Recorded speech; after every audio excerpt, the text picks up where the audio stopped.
Karon atong gipamalandong ang pagkatawo ni Juan Bautista. Ang ngalan nga Juan gikuha gikan sa Hebreo. Ngalan nga Yohanan. Anong ibig sabihin ng Yohanan? Nagpasabot sa grasya sa Diyos, the grace of God. Kaya napakaganda ang mga may pangalang Juan.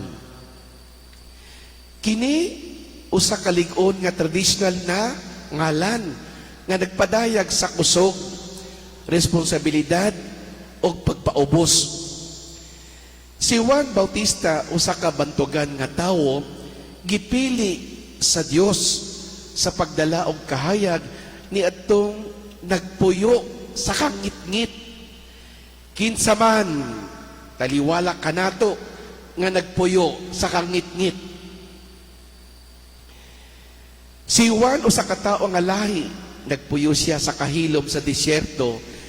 Iyang gimantala ang pulong sa Dios uban sa hugot nga pagtuo og makapagkumbinsil nga tingog nga nagdapit sa katawhan sa Israel ngadto sa pagkakabig.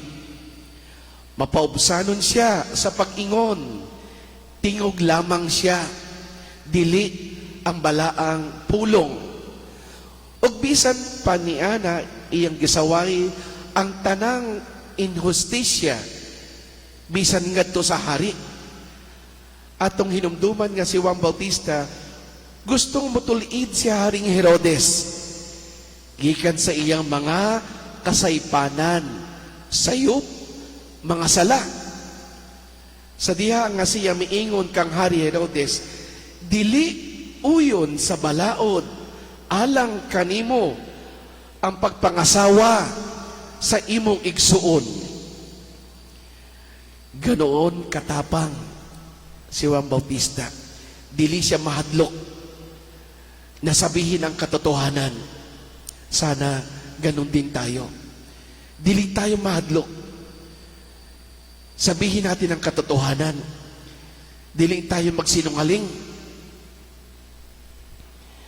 Pinaagi sa bautismo, kitang tanan, gipili o gipadala aron magpamatuod sa Ginoo.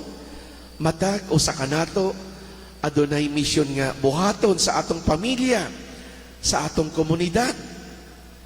Tingali kinahanglan natong paminawon ang tingog ni Juan Bautista alang sa atong pagkakabig. Tungod kay kita kabahin ni atong mga tao nga nagpuyo sa kangit-ngit. Ayaw pagtago sa imong kaugalingon sa kangit-ngit.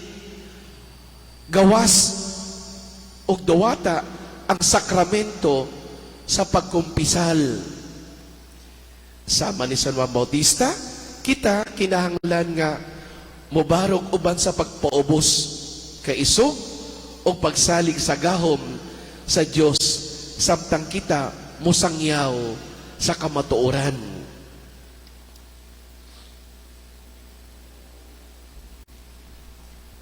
Palihog panindog.